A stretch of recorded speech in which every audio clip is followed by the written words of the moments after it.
El mundo está cambiando. Se han producido transformaciones que no nos permiten ni siquiera reconocerlo. Hay actitudes distintas que no corresponden a la realidad, hay conceptos distintos que tampoco corresponden a la realidad, y tenemos que adaptarnos para cambiar lo que está ocurriendo actualmente, porque vamos hacia un abismo que es desesperante. No para los viejos como yo sí, pero sí para los jóvenes. Tenemos que tener una educación diferente. Lo que tenemos que hacer es que cada ser humano comprenda la capacidad que tiene su cerebro, que sepa cómo pensar, que sepa cómo utilizar sus 100.000 millones de neuronas. Tenemos que darle herramientas para que piense por sí mismo, para que se sienta sujeto de la historia, no objeto de la historia, porque objeto de la historia es una cosa, no un ser humano. Nosotros somos sujetos de la historia, que la podemos transformar para mejor, porque todo lo que está ocurriendo hoy apunta al final de la vida en el planeta, y esto no es broma. Esto está dicho por las Naciones Unidas y por muchos organismos especializados en medio ambiente. Estamos destruyendo el planeta. Entonces, en primer lugar, debemos cambiar la educación. Una educación donde todos participemos y participemos respetando la opinión de los demás. En segundo lugar, debemos salvar la vida en el planeta. Estamos a poco de desaparecer la vida. Ya hemos desaparecido miles de especies animales, de insectos. Es increíble las transformaciones que ha habido. Los mares están infectados, el sol ya no entra dentro del mar porque hay capas de plástico que no permiten que el sol pase. En consecuencia, el plancton, que es el alimento de los peces, no existe, y los peces comienzan a morir y vemos peces flotando por todos lados. Los bosques están siendo destruidos, y los bosques y los océanos son la fuente de oxígeno, y si no tenemos esos bosques y esos océanos limpios, no vamos a poder respirar, y todas las políticas están enfocadas a crear más industria para mayor riqueza y para mayor progreso. Ese mayor progreso nos está llevando al abismo. Progreso es crear condiciones de vida donde todos podamos vivir, todos, no digo simplemente los privilegiados, todos podamos vivir dignamente. Hoy, en el Perú, debido a los hechos que ya conocemos, han venido cientos de miles de personas de provincia, y la gente los mira como si se tratara de personas que acaban de llegar de otro planeta. Parecen alienígenas. ¿Quiénes son estas personas? Y no se dan cuenta que son sus connacionales, que tienen los mismos derechos que ellos, absolutamente los mismos derechos. Escucho decir cosas sobre personas que son diferentes por el color de su piel, por su ropa, por sus hábitos, ser mirados como si fueran extraños. No, son connacionales, tan peruanos como usted, o como cualquiera de ellos. Yo no soy peruano, aunque hace 40 años que vivo acá, y me duele ver que a un connacional, a una persona que tiene otra educación diferente, se ha quedado en un ambiente diferente, pero que está bajo la misma bandera y bajo el mismo amor por su patria, es considerado como un ser inferior. Es absolutamente dramático. Todo eso lo tenemos que cambiar. Y eso se cambia ¿cómo?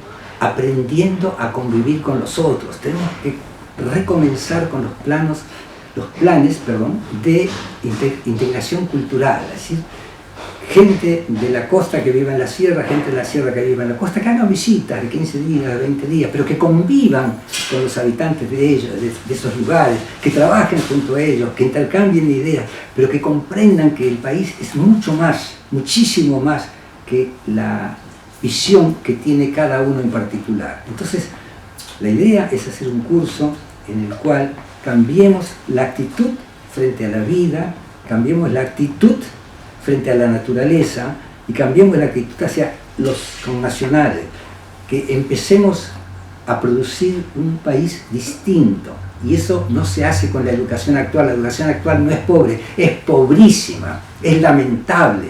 He escuchado a personas que tienen un alto nivel así, esos que miran arrogantemente y parece la voz de un burro. Es absolutamente ridículo lo que dicen, es totalmente ridículo, porque es como una especie de ensañamiento con las personas que son igual a ellos. mirados desde arriba. Los medios de comunicación están al servicio de la estupidización de la gente. No dicen una sola cosa que sea verdad. Y cuando es verdad, bueno, es una verdad a medias porque no se animan a decir toda la verdad. Entonces, sepamos quiénes somos y qué potencialidades tenemos. Sepamos cuáles son los principales problemas que hay que resolver, no solamente en el Perú, sino en la naturaleza en general, y comencemos a actuar. Si no comenzamos a actuar ahora, estamos muy cerca de despedirnos de la vida en el planeta. El miedo a hablar en público es el segundo miedo en intensidad después del miedo a la muerte. La pregunta es ¿por qué? Entonces, sabiendo por qué tenemos ese miedo, conociendo el origen del miedo, podemos combatirlo.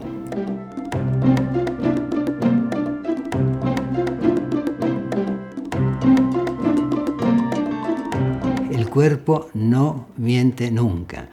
El cuerpo siempre dice la verdad.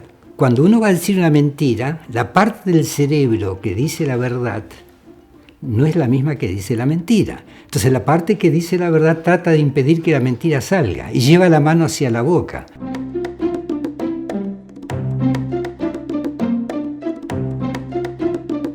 A partir de este feliz encuentro que tenemos entre nosotros, usted va a comenzar a explotarlo de una forma que se va a quedar asombrado. Bueno, no tengo más remedio que confesar que yo soy Guillermo Yacosa, tengo 80 años y esto es Clase Popular.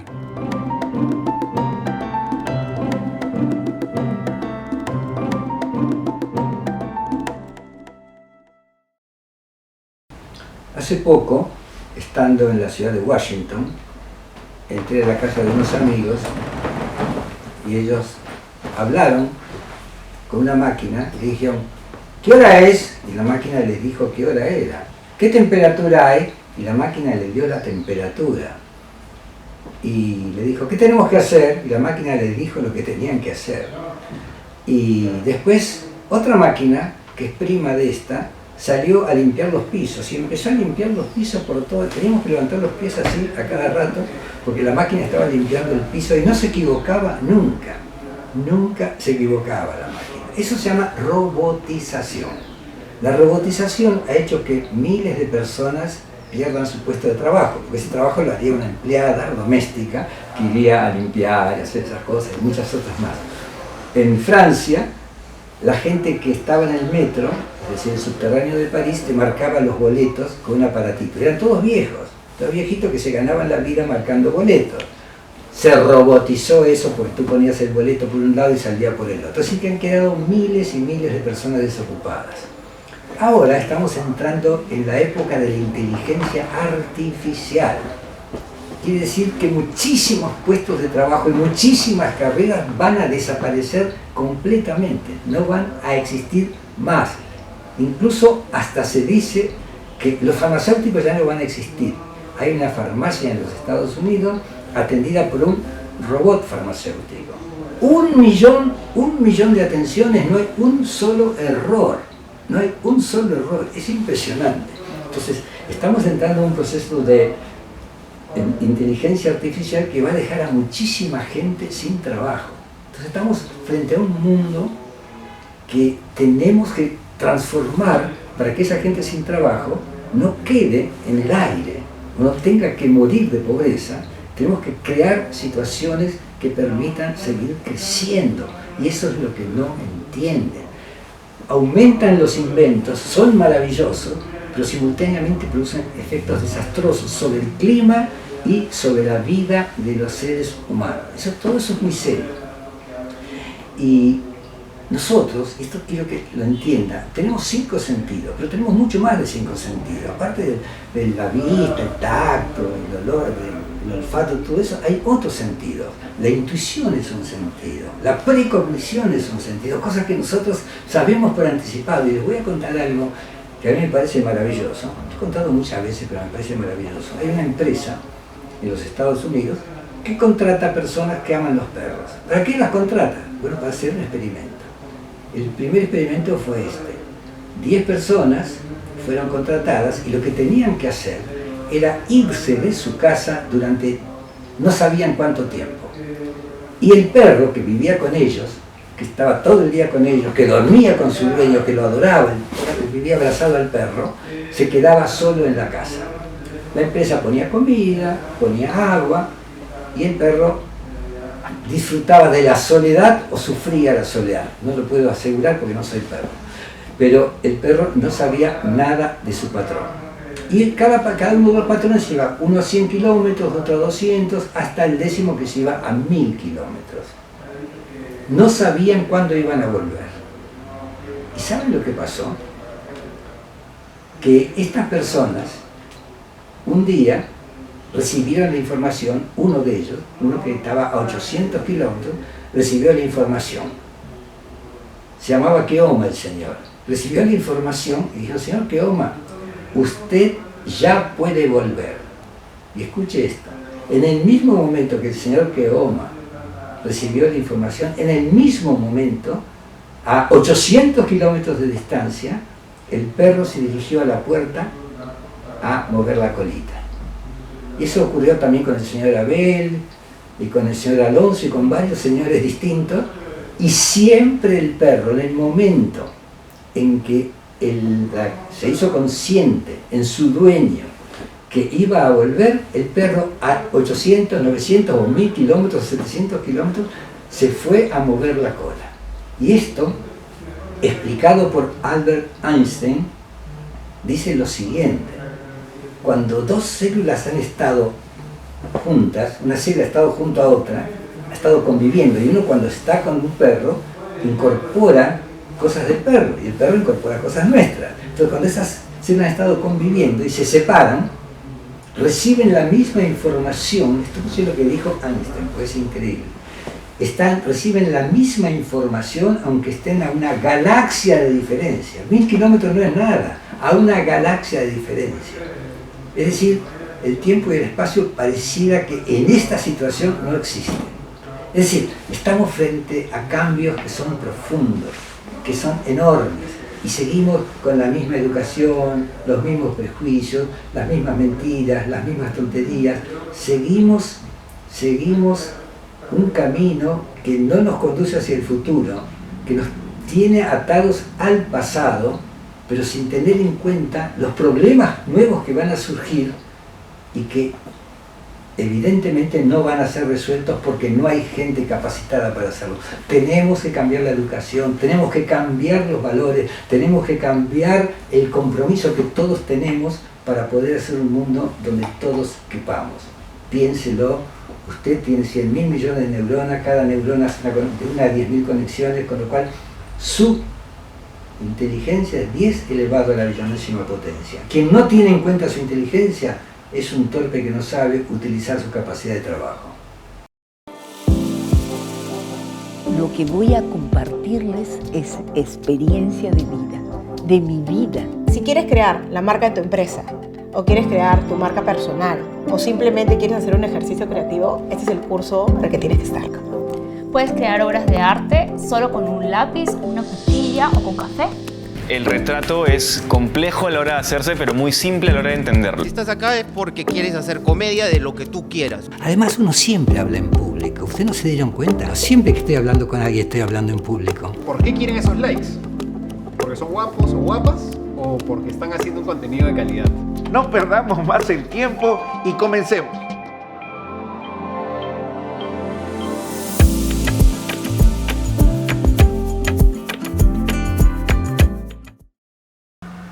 Saint-Exupéry, el autor del Principito, tiene un libro muy lindo que se llama Piloto de Guerra. Es un hermoso libro, no tan lindo como el Principito. Y cuenta historias muy extrañas. Cuenta la historia de un señor que era realmente horrible. Horrible no de feo, sino su conducta era horrible. Agresivo, indiferente con el prójimo. Malo, muy mala persona. Hay muchos así, ¿no? Abundan, desgraciadamente. Y cuentan, y esta historia es cierta, que ese hombre decidió hacer un viaje en transatlántico. Y cuentan, quienes allí estaban, que el transatlántico se hundió. Los sobrevivientes cuentan que se hundió. Y que este hombre, tan odiado, tan horrible, en el último minuto se sacó sus salvavidas y se lo dio a un niño. Es decir, somos impredecibles, nunca sabemos cómo vamos a actuar. Uno nunca sabe cómo va a actuar en situaciones de drama o en situaciones de violencia. Nunca sabe, nadie sabe. La gente que cree que se conoce, no se conoce. Por eso Sócrates decía, conócete a ti mismo. Si tú te conoces a ti mismo, puedes saber lo que vas a hacer y puedes, por sobre todas las cosas, manejar las emociones. Porque si tú no manejas las emociones te manejan a ti. Si te manejan a ti las emociones, vas a vivir metiendo la pata. Porque las emociones son respuestas rápidas, de inmediatas. Son respuestas que salen así del corazón, ¿eh? Las emociones se producen acá hay 80.000 neuronas, acá hay 80.000 neuronas en el corazón, que son las mismas neuronas que hay en el cerebro y que hay en el estómago. Acá hay 80.000 neuronas y esas neuronas hacen que uno actúe de una forma inmediata. Por eso se producen a veces infartos en personas que reciben una mala noticia o un maltrato, tienen un infarto. Tienen un infarto ¿por qué? Porque las neuronas que están en el corazón son las que determinan que eso así ocurra.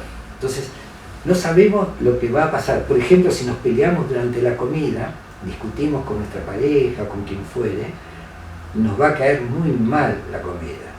Así que barbaridad, comí unas papitas sancochadas y un pescado hervido y me cayó pesadísimo. Lo que cayó pesado fue la pelea.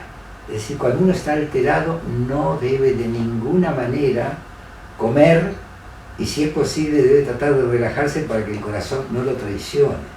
Pero nunca sabemos cómo vamos a reaccionar, porque nunca nos han enseñado a manejar las emociones. Nunca. ¿Hay alguna escuela? ¿Hay alguien que se acuerde de algún maestro que le haya enseñado a manejar las emociones? Y no obstante, sí, hay técnicas para trabajar eso, hay muchísimas técnicas para trabajar eso, para que uno, antes de reaccionar, piense. El corazón es la respuesta caliente, y la respuesta fría sería la del cerebro. Eso lo decía Aristóteles. Aristóteles decía una cosa muy graciosa. Yo creí al principio que Aristóteles estaba un poco loco. El cerebro sirve para enfriar la sangre. Y lo que quería decir Aristóteles es que la reacción emocional, que es la que está en el corazón, cuando sube al cerebro, es para que el cerebro tome una actitud racional. Lo más emocional lo transforma en racional y uno pueda pensar antes de dejarse mover por la emoción, reaccione pensando. Y al pensar va a cambiar y va a evitar cometer un error. A veces nos enojamos, perdemos los estribos y decimos cosas terribles y después nos pasamos el resto de la vida arrepintiéndonos de haber dicho lo que dijimos. Si yo les dijera que tengo una maquinita para volver atrás en el tiempo, no vuelve atrás en el tiempo, para que ustedes no hagan algo que los hace sentir mal, algo de lo que se han arrepentido. Entonces yo lo llevo en el tiempo atrás y ustedes no lo hacen. Es fantástico. Todo el mundo me dice, sí, me encantaría. Es verdad, no hay una vez que no me hayan dicho me encantaría. Todos tenemos un momento en el pasado al que quisiéramos regresar para no hacer lo que hicimos. Posiblemente en otros campos podríamos querer volver al pasado para volver a hacer lo que hicimos, porque estaba muy bien. Era muy jugoso y muy agradable. Pero lo que nos duele y lo que queda así como una pequeña herida psicológica es las peleas, cuando uno ha maltratado a una persona o no la ha tratado en el nivel que debiera tratarla, cuando no le ha tenido el respeto que se merecía esa persona, eso queda como una pequeña herida y es por una reacción espontánea. Por eso es muy importante aprender a saber cuáles son nuestras emociones, a saber cómo reacciono, por qué reacciono mal frente a determinadas circunstancias. Y la mayoría de las veces uno reacciona mal porque lo que maneja todo nuestro sistema emocional es el miedo. El miedo es la emoción madre, es la emoción más importante. Entonces, cuando tenemos situaciones difíciles, el miedo nos hace pensar que podemos perder la vida, porque el miedo es para conservar la vida. Tenemos miedo para conservar la vida. Si no tuviéramos miedo, cuando salimos de un edificio saldríamos por la ventana y caeríamos 20 pisos abajo, pero el miedo no nos lo permite, entonces tomamos el ascensor o la escalera. Pero si nosotros dejamos que el miedo opere, podemos hacer cosas muy, muy, muy dramáticas. Por eso también es importante incluir estos conceptos antropológicos, un concepto de dónde se origina las emociones negativas. ¿Dónde se originan? Se originan en el miedo, básicamente. Uno actúa negativamente porque tiene miedo de perder la vida. Y ahí cualquier opción vale cuando lo que va a perder uno es la vida. Siempre lo que hacemos, todo está destinado a conservar la existencia. Sobrevivir es el mandato esencial que se maneja desde el cerebro del reptil, que tiene muchos millones de años, el cerebro emocional y el cerebro racional. Así que aprenda a conocer sus emociones y será dueño de su vida, si no, las emociones lo van a manejar y lo van a cachetear todos los días.